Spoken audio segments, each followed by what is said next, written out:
भगवान की।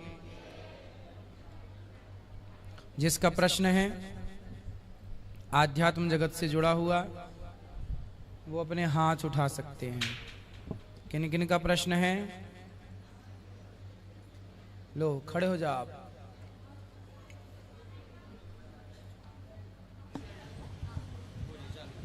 प्रणाम महाराज श्री जी। भगवान नारायण और आपके चरणों में कोटि कोटि प्रणाम। महाराज जी, मेरा जो प्रश्न है वो मेरे सपने से जुड़ा हुआ है। महाराज जी, मेरे पिताजी जो है वो शिव महापुराण और श्रीमद् भागवत और नारद पुराण जो है हमारे घर में रखे हुए हैं। मैं नित्य उसका अध्ययन करता हूँ। तो जो आप बात हमेशा बोलते हो उसे मैंने अपने हृदय में उतारी है कि भगवान नारायण और भगवान शिव एक ही है, उनमें थोड़ा सा भी भेद नहीं है। इस बात को मैं हमेशा से पढ़ता और नारद पुराण में मैंने एक दिन पढ़ा कि जो मनुष्य भगवान नारायण और शिव में भेद नहीं करता वो ब्रह्मा जी के लिए भी पूजनीय है। तो फिर एक दिन मैं हुआ क्या कि मैं स्कूल जा रहा था, तो स्कूल जाते जाते कोई मेरा मतलब फ्रेंड नहीं था, तो मैं अकेले श्री हरिहर इसको जपते जा रहा था। तो हुआ कि उस रात को मैंने क्या देखा, हमारे गांव से 8 किलोमीटर दूर स्वयंभू महादेव मंदिर है जहां शिवलिंग स्वयं प्रकट हुआ है और जहां पूज्य पंडित प्रदीप मिश्रा जी का भी कथा हुआ है। वहां पर मंदिर में एक बीच में जो कक्ष है उसमें महादेव का शिवलिंग रखा हुआ है और पास में श्री राधा कृष्ण की मूर्ति भी वहां रखी हुई है। मैं क्या देखा कि स्वप्न में वो दोनों एक ही स्थान पर है और उस दिन से मैं भगवान शिव के और भगवान नारायण के मिश्रित नाम श्री हरिहर को जपता रहा। एक दिन हुआ क्या कि मैं अपने पड़ोसी पंडित जी के साथ एक जगह पूजा में गया था। मैं आपसे मैं गुरु मंत्र तो नहीं लिया था और लेकिन ये तिलक जो आप लगाते हो उसे लगा कर गया था। तो उन्होंने पूछा कि कौन से संप्रदाय से हो करके, तो उन्हें मैं बताया कि मैं किसी संप्रदाय से नहीं हूँ, लेकिन भगवान के श्री हरिहर नाम का मैं नित्य जाप करता हूँ। तो वो बोले कि किसी भी दो का एक साथ नाम नहीं जपते, तुम गलत कर रहे हो करके उन्होंने मुझे बहुत समझाया और इस चीज से मेरा मन जो है बहुत उदास हो गया। तो मैं अब मेरे घर में एक महादेव का मंदिर है, तो उस मंदिर में अब रात हो गई थी, मैं आया तो मैं मंदिर में जाना उचित नहीं समझा और हमारे घर का जो कक्ष है पूजा कक्ष, उसमें भगवान नारायण की मूर्ति के आगे मैंने ये बात कही कि हे श्री हरिहर भगवान, यदि उन पंडित जी की कही हुई बात सत्य है कि मैं गलत कर रहा हूँ आपका और भगवान शिव का नाम एक साथ लेकर, तो आप कृपया मुझे संकेत मात्र कर दीजिए कि मैं गलत कर रहा हूँ और फिर मैं ऐसा नहीं करूँगा, किसी एक का ही नाम जपूंगा।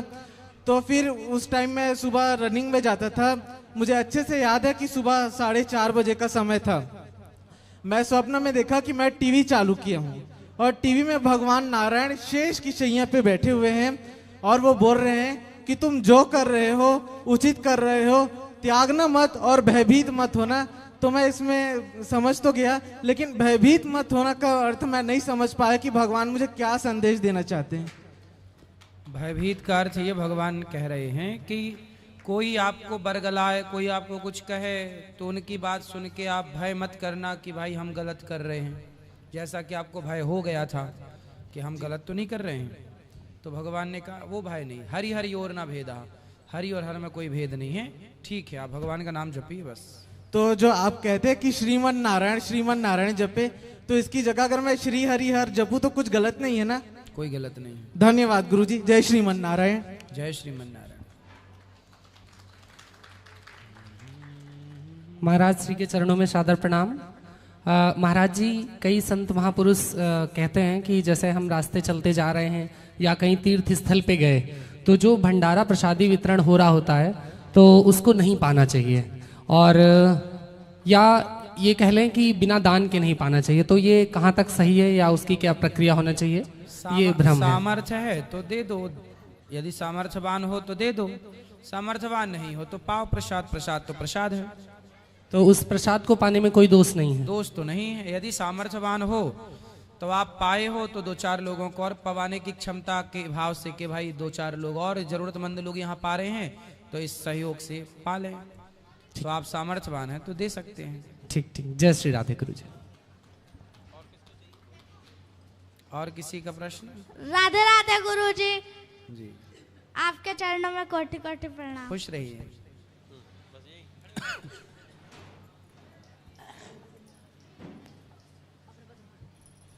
गुरुजी, सबसे पहले तो दिव्यांशी सिंह कदाशी का आपके चरणों में कोटि कोटि प्रणाम। और मुझे बहुत अच्छा लग रहा है कि मैं आपके दर्शन कर पा रही हूँ, क्योंकि मैं जब भी पूजा करती थी आपकी फ़ोटो मेरे मंदिर में है और आपका मुस्कुराता हुआ चेहरा मेरी आंखों में आंसू आ जाता था। और जब एक बार मेरी ये ननद बैठी हैं तो एक दिन रात में मैंने सपना देखा कि एक छोटा सा बच्चा गोरा सा है, वो हमारी रिलेशन में, उसका नाम कान्हा है। वो मुझे पीछे से आता है, उसकी आंखों में आंसू होते हैं और मुझसे बोलता है कि मैं आपसे बहुत प्रेम करता हूँ। तो एक सपना होता है, वो हकीकत में तो लगता नहीं है। तो वो मुझे एक तुलसी का पेड़ लिए होता है और एक तुलसी के पेड़ से तोड़ तोड़ के मुझे इतनी तुलसी की डाल देता है कि मेरा हाथ भर जाता है। तो सपना महाराज जी, तो सपना होता है। तो मैं दूसरे दिन ये देखती हूँ, मम्मी से बोली कि मम्मी ये क्या था। फिर अचानक दीदी का कॉल जाता है और कहती हैं दिव्यांशी तुम्हारे लिए एक सरप्राइज़ है और मैंने वृंदावन का टिकट निकाला। महाराज जी, मैं इतना खुश हो गई कि प्रभु ये क्या है, आप कैसे मतलब इतने दयालु हैं कि एक सपने के आधार पे आपने मुझे इतना बुला लिया। बिल्कुल, भगवान बहुत दयालु हैं। और महाराज जी एक चीज़ और है महाराज जी, मैं शनिदेव महाराज की पुजारन हूँ। मैं 13 साल से उनका उपवास करती हूँ और मेरा जो भी होता है इत्तेफाक से वो जिस शनिवार को ही होता है, ये इत्तेफाक है। और महाराज जी सब कहते हैं कि शनि देव की पूजा नहीं करनी चाहिए, लेकिन मेरा प्रेम है जो उनसे इतना लगा है कि मैं उनको लेके अगर नहीं आती हूँ तो जैसे लगता है एक जान एक शरीर से दूर है। किन से प्रेम है? बहुत शनि देव महाराज जी से बहुत प्रेम है महाराज जी। ठीक है। और मेरा महाराज जी बच्चा भी हुआ है तो शनिवार को ही हुआ है। सब जो कार्य होता है वो शनिवार को ही होता है। तो महाराज जी कहाँ तक सही है क्या कि शनिदेव, सब लोग कहते हैं कि शनिदेव महाराज की पूजा नहीं करनी चाहिए? पूजा भगवान की करनी चाहिए। देवता ठीक है, सबकी बात ठीक है, पर पूजा भगवान की। सब ये देव हैं जी। और हनुमान चालीसा में क्या लिखा है? और देवता चित्त न धरई। जी भगवान की आराधना, कहते हैं ना हाथी के पांव में सबके पांव आ जाते हैं। जी जी देवता शक्तिशाली होते हैं, जी पर देवता आपको, हर देवता एक चीज का स्पेशलिस्ट होता है जी कि इनके पास केवल ये है, जी तो वो चीज आपको दे देंगे। जी। लेकिन भगवान तो सबके हैं, जो चाहिए सब भगवान ही दे सकते हैं। कामः सर्व कामो वा मोक्ष। आप शनि से मोक्ष मांगेंगे, शनि मोक्ष ना दे पाएंगे। महाराज जी हमें पर कुछ चाहिए भगवान- ही नहीं, अब चाहिए ही नहीं। इसलिए भगवान की पूजा, हम तो आपके प्रश्न का उत्तर दे रहे हैं, जी। चाहिए क्या नहीं चाहिए वो आप जी, जाने। जी। हम तो आपके प्रश्न का उत्तर दे रहे हैं जी कि कोई भी देवता मोक्ष देने की सामर्थ्य नहीं रखता। जी कोई भी देवता मोक्ष देने की सामर्थ्य, जी इसलिए देवताओं का सम्मान है हमारे यहाँ। जी हमारे यहाँ इंद्र देवताओं के राजा हैं, पर पूजा तो उनकी भी नहीं होती। जी हनुमान जी की जो पूजा करता है, शनि उनका बाल भी माँ का नहीं बिगाड़ते, क्योंकि हनुमान जी ने ही शनि का संकट दूर किया था। जी रावण के यहाँ जब शनि फंसे तो हनुमान जी ने उन्हें उबारा था। कर जोरे सुर दिशिप विनीता भ्रकुट बिलोकत सकल सभीता।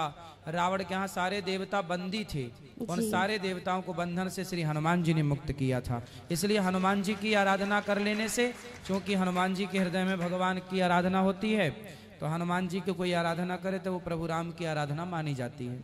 आप देवताओं की ठीक है, लेकिन भगवान जी भगवान भगवान है, देवता देवता है। प्रणाम गुरु जी। खुश रहिए। राधे राधे गुरुजी। जी मेरा 2 प्रश्न था। पहला ये था कि जैसे कोई ब्राह्मण को छोड़कर कोई और वैष्णव व्यासपीठ पे बैठकर कथा भागवत श्रीमद् भागवत कथा करा सकता है? भगवान की कथा सबको कहने का अधिकार है, भगवान का नाम जपने का सबको अधिकार है, पर जो व्यासपीठ से भागवत कहने का जो अधिकार है वो आज से नहीं, अनादि से लिखा है भागवत जी में कि भागवत, देखिए भगवान की कथा तो कोई भी गाए, कोई भी गुणगान करे। मीराबाई भी भगवान का गुणगान करती हैं, रैदास जी भी भगवान का, रैदास जी तो इतने बड़े भक्त हैं, रैदास जी भी तो भगवान का गुणगान करते हैं। परंतु रैदास जी व्यासपीठ पर नहीं बैठे, उन्होंने भगवान का गुणगान तो खूब किया है, परंतु लिखा है भागवत जी में, विरक्तो वैष्णवो विप्रो वेद शास्त्र विशुद्धिकृत दृष्टांत कुशलो धीरो वक्ता कार्योति निष्प्रहा। उसी प्रकार जब अनुष्ठान कराएंगे तो वो ब्राह्मण ही करेगा। बेटी का विवाह कराते हो तो बेटी का विवाह कराने में जो मंत्र पढ़ने वाला होगा वो ब्राह्मण ही होगा। सत्यनारायण भगवान की कथा कहने वाला जो होगा वो ब्राह्मण ही होगा। कुछ कार्य ऐसे हैं, आजकल तो देखो सबके कार्य सब करने लग गए।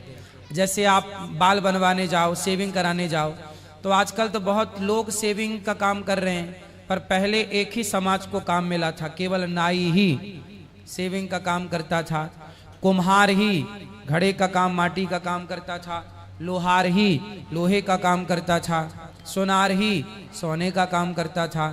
पहले सब व्यवस्थाएं बनी थी, ये व्यवस्था थी। ये क्या थी? व्यवस्था थी। व्यवस्था के काम बटा था, आपको यही करना है। अब आजकल हो क्या रहा है कि Sharma band party, Sharma ji band बजा रहे हैं, जबकि शर्मा जी का काम बैंड बजाने का नहीं है। तो भाई ये तो गलत हो गया। जिसका जो काम था उसको ही करने दो।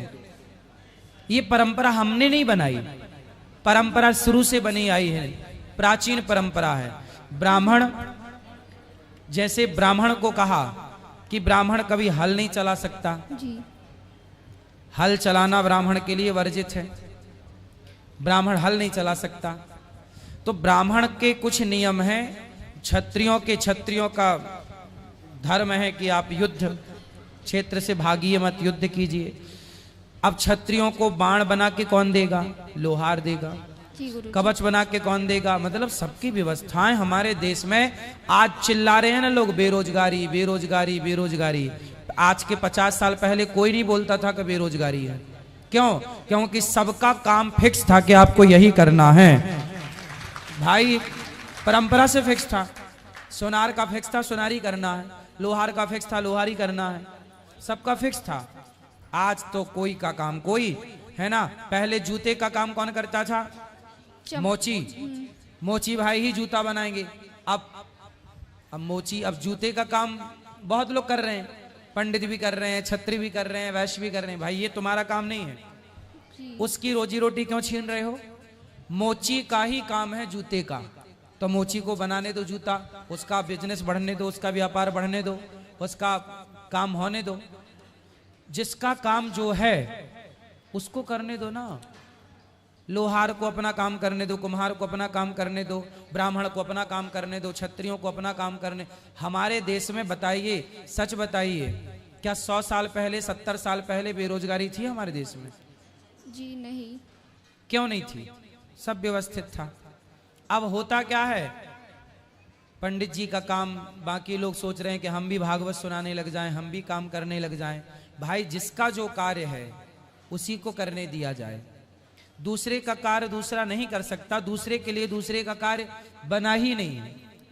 अब मैं डॉक्टर का कार्य डॉक्टर ही ना करेगा। अब आप मेरे से कहो कि सुई लगा दो, तो लगाऊंगा तो मर ही जाएगा आदमी। हाँ, मेरे से सुई लगाना नहीं आता, वो डॉक्टर का काम है, पेशे से वो डॉक्टर है, वो लगाएगा। तो जिसका काम जो है उसका कार्य वही करेगा। इसलिए भगवान का गुणगान कोई भी गा सकता है, भगवान की कथा कोई भी कह सकता है, पर जो अनुष्ठान है वो केवल ब्राह्मण ही करेगा, तब सामने वाले को उसका फल प्राप्त होगा। जी। दूसरा प्रश्न ये था कि जैसे कोई वैष्णव है और उसी की जाति की कोई वैष्णव नहीं मिल रहा है, तो क्या वो किसी और जाति का वैष्णव से शादी कर सकता है? आपको शादी करनी है? जी नहीं, अभी नहीं। फिर किसके लिए पूछ रहे हैं? जी मेरे घर में कोई रिलेशन है, उनको ऐसा। तो लड़का किस समाज का? लड़की है आपके परिवार की कि लड़का है? जी लड़की है। लड़की। तो उनका जो लड़का है वो किस समाज का है? जी कोई और मतलब ब्राह्मण क्षत्रिय वैश्य से आप क्या है? ब्राह्मण क्षत्रिय क्या है? जी हम लोग चौरसिया हैं। हाँ, तो फिर वो लोग कुछ और हैं। ब्राह्मण क्षत्रिय वैश्य क्या है वो लोग? वो लोग पासवान हैं। अच्छा, तो देखो हमारे यहाँ जो व्यवस्था बनी है, जी। व्यवस्था तो ये है कि ब्राह्मणों का विवाह ब्राह्मण में ही होना चाहिए। इसका साइंटिफिक अभी कारण मैं बोलूंगा। क्षत्रियों का विवाह क्षत्रियों में, वैश्यों का विवाह वैश्यों में, शूद्रों का शूद्रों में। कारण जानते हैं क्यों? कारण इसका बहुत बड़ा ये है कि ब्राह्मणों की परंपराएं ना ब्राह्मण लोग समझते हैं। मैं ब्राह्मण हूं तो मेरी पत्नी भी ब्राह्मण परिवार से है, तो वो भी उस परंपरा को मानती आई है, वो भी वही चीज, वो भी गाय को माता मानती है, हम भी गाय को माता मानते हैं। उनके यहाँ भी तुलसी की पूजा होती थी, हमारे यहाँ भी तुलसी की पूजा होती है। तो क्या हुआ, उनके यहाँ भी भगवान जी की पूजा होती थी, हमारे यहाँ भी होती। तो इससे क्या हो गया, तुरंत हम लोग मिल गए, मतलब बहुत ज्यादा दिक्कत नहीं हुई। अब जैसे कोई हिंदू कर ले शादी मुसलमान से, उदाहरण, तो क्या होगा, हिंदू तो गाय को माता मानता है, तुलसी की पूजा, और मुसलमान गाय को मार के खा जाता है। तो अब बताओ, जो आदमी हम गाय की पूजा करने वाली लड़की और गाय खाने वाले के संग ब्याहेगी, तो कैसे उसका मिलाप होगा, कैसे उसका जीवन गुजरेगा? उसका हृदय नहीं दुखी होगा जब उसके सामने गाय कट रही होगी, रोएगी नहीं वो। तो विवाह वहां करना चाहिए जहां हम दोनों के विचार मिलते हों। तो ब्राह्मणों के विचार ब्राह्मणों से मिल जाते हैं, क्षत्रियों के विचार क्षत्रियों से मिलते हैं, वैश्यों के विचार, भाई वैश्य क्या होता है, व्यापार करता है जी। तो शुरू से व्यापार में पली बड़ी लड़की है, व्यापार को देखा है, और व्यापारी से ब्याही जाएगी तो व्यापार को समझती है। अब वैश्य की लड़की पंडित जी के घर आ जाए तो व्यापार करने वाली पंडित जी के घर आएगी तो पंडित जी भीख मांग के लाएंगे, चलो झोला खाली करो, उससे ना हो पाएगा ये सब। इसलिए उस क्षत्रिय वैश्य की लड़की को वैश्य का लड़का चाहिए और शूद्र की लड़की को शूद्र का लड़का। यदि आपने मिसमैच किया तो व्यवस्थाएं बिगड़ जाएंगी। उदाहरण समझो, गुलाब का फूल होता है, लाल कलर का है, और यदि आपने एक लाल गुलाब को, रेड गुलाब को व्हाइट गुलाब के साथ कलम जोड़ दी, तो उससे जो गुलाब होगा फिर वो किस कलर का होगा? वो पिंक कलर, पिंक होगा। मतलब ना वो सफेद रहा ना वो लाल रहा, वो तीसरा हो गया। उसी प्रकार जब ब्राह्मण का लड़का होगा और क्षत्रिय की लड़की होगी या वैश्य की लड़की होगी या कोई भी होगा, तो क्या होगा, जब पुरुष अलग जाति का, स्त्री अलग जाति का, और दोनों का मिलान हुआ, फिर जो तुम्हारी संतान हुई, अब आप बताओ कि ब्राह्मण यदि लड़का है और माँ वैश्य है और उनका जो संतान हुई, फिर वो वैश्य होगा कि ब्राह्मण होगा? लड़का क्या होगा? वो बच्चा क्या होगा? वो तीसरा हो जाएगा। व्हाइट गुलाब और रेड गुलाब मिला तो पिंक हो गया। बस वही है कि जब अलग अलग लोग जुड़ के कार्य करते हैं तो फिर वो वर्ण संकरी कहलाएगा, और उस संतान से तुम्हारे पितर पानी कभी नहीं ग्रहण करेंगे। शास्त्र प्रमाण है, वर्ण संकरी संतान से पितर पानी नहीं लेते। मीन्स जो श्राद्ध करते हैं ना, पिंडदान, तर्पण, वो तर्पण करने का अधिकार उस बच्चे को नहीं है। वो बच्चा तर्पण करने का अधिकारी नहीं है, वो पितरों को पानी नहीं दे सकता। तो फिर वो वर्ण संकरता आई, और समाज में ऐसी वर्ण संकरता, ऐसे वर्ण संकरी लोग समाज के लिए, परिवार के लिए नुकसानदायक है। इसलिए शुद्ध पिता हो, शुद्ध माँ हो, तब शुद्ध संतान होगी। आज आपसे बात करके बहुत अच्छा लगा। आप आसनसोल में आए थे तो वहाँ भी मैं मैक लेने को चाही थी। बात समझ में आ गई आपको? हाँ जी गुरु तो जो आपके रिश्तेदार हैं वो उनको समझा पाओगी आप? हाँ हाँ बिल्कुल। और वो मान जाएंगे?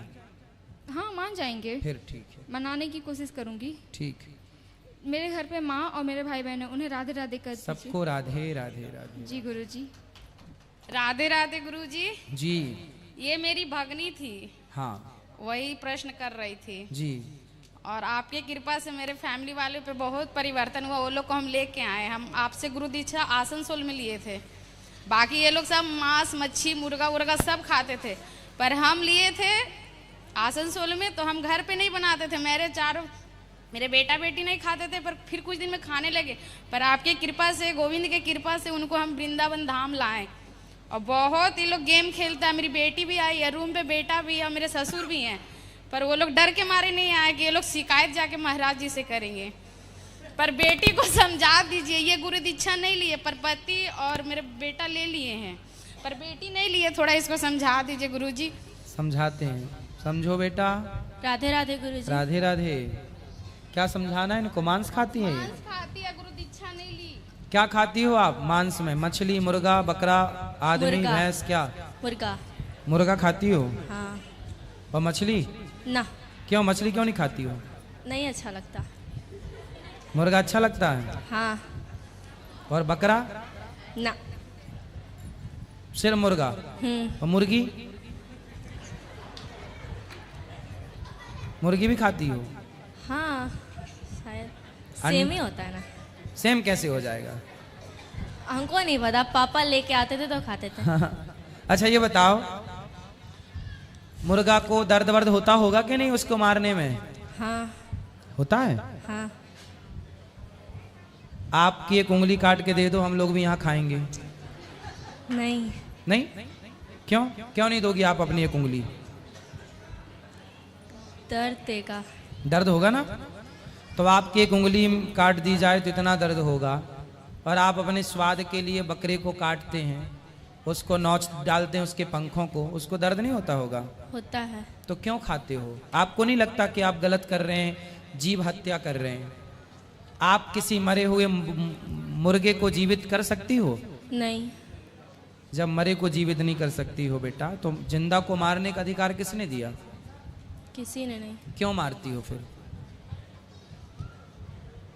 मरा तो आपकी वजह से ना, आपने बोला मैं तो नहीं मारती हूं, पर वो मरा तो आपकी वजह से ना, क्योंकि आपके लिए मरा। हाँ। तो पाप आपको लगेगा कि नहीं? लगेगा। तो क्यों ये पाप करती हो? लोगों को समझाओ, ये लोग पागल हो रहे हैं जो मांस खा रहे हैं। खाने के लिए सब्जियां हैं, शाकाहार सबसे अच्छा है। देखो ना, जब आप सब्जियों को देखते हैं तो सुगंधी भरती है, मांस को देखते हैं तो दुर्गंध निकलती है। मतलब आपकी जो बॉडी है, आपकी जो इंद्रियां हैं, वो भी एक्सेप्ट नहीं करती ना चीज़ों को। जहाँ मांस कटता है वहाँ नाक पकड़नी पड़ती है, हाँ। गंध आती है। हाँ। और जहाँ सब्जियाँ कटती है वहाँ नाक पकड़नी पड़ती है क्या? नहीं। जहाँ सब्जियाँ कटती हैं वहाँ खुशबू होती है, जहाँ मांस कटता है वहाँ दुर्गंध होती है। मतलब आपकी जहाँ मांस होता है वहाँ खून होता है चारों ओर, आपको देखा ना जाएगा, आंखें बंद करनी पड़ेंगी। मतलब ना तो आपकी आंख स्वीकार कर रही है मांस को, ना तो आपकी नाक स्वीकार कर रही है मांस को। क्यों खा रहे हो? आपकी इंद्रियां स्वीकार नहीं कर रही हैं, आपकी बॉडी, आपका शरीर स्वीकार नहीं कर रहा है, क्यों ठूस रहे हो? अब से नहीं खाएंगे। कब से? अभी से। ये ना गुरुजी गुरु दीक्षा ले लेगी। गुरु दीक्षा लो मत लो अलग विषय, पर मांस तो बेटा नहीं खाना। चाहे गुरु मंत्र लो मत लो, पर मांस क्यों खाना है? क्यों? हमारे पास क्या, आपके पास खाने को रोटियां नहीं है पर्याप्त? है। बादाम खाओ, काजू खाओ, रस पियो, फल खाओ, खूब 56 भोग है खाने को। जिनके यहाँ नहीं है तो वो खाते हैं खाना, उनको ठीक है भाई, उनके यहाँ है ही नहीं, ऑप्शन नहीं है, ना रोटी का ऑप्शन है, ना चावल का, ना सब्जियों का, ना मसालों का। तो भाई ऑप्शन, अब लंदन, अमेरिका, जापान, बड़े बड़े देशों में ऑप्शन ही नहीं है। हम भारतीय हैं ना, हमारे यहाँ ऑप्शन है, हमें नहीं खाना चाहिए। क्या बोलती तू? ठीक है, अब से नहीं खाएंगे। ठीक है। राधे राधे। गुरुजी, गुरुजी, हाँ जी। मेरे ससुर और बेटा देख रहे रूम पे वीडियो में लाइव, उनको थोड़ा समझा दीजिए। और इनको समझा दिया, उनको भी समझा, समझ गए वो? पूरे धनबाद वाले को बोल दीजिए राधे राधे गुरुजी, मेरे फैमिली सब लाइव देख रहे होंगे। जय श्रीमन नारायण। जय श्रीमन नारायण। धन्यवाद आपको। राधे राधे गुरुजी। जी गुरुजी, मेरी एक इच्छा है, मैं और मेरी वाइफ और मेरे बच्चे आए हैं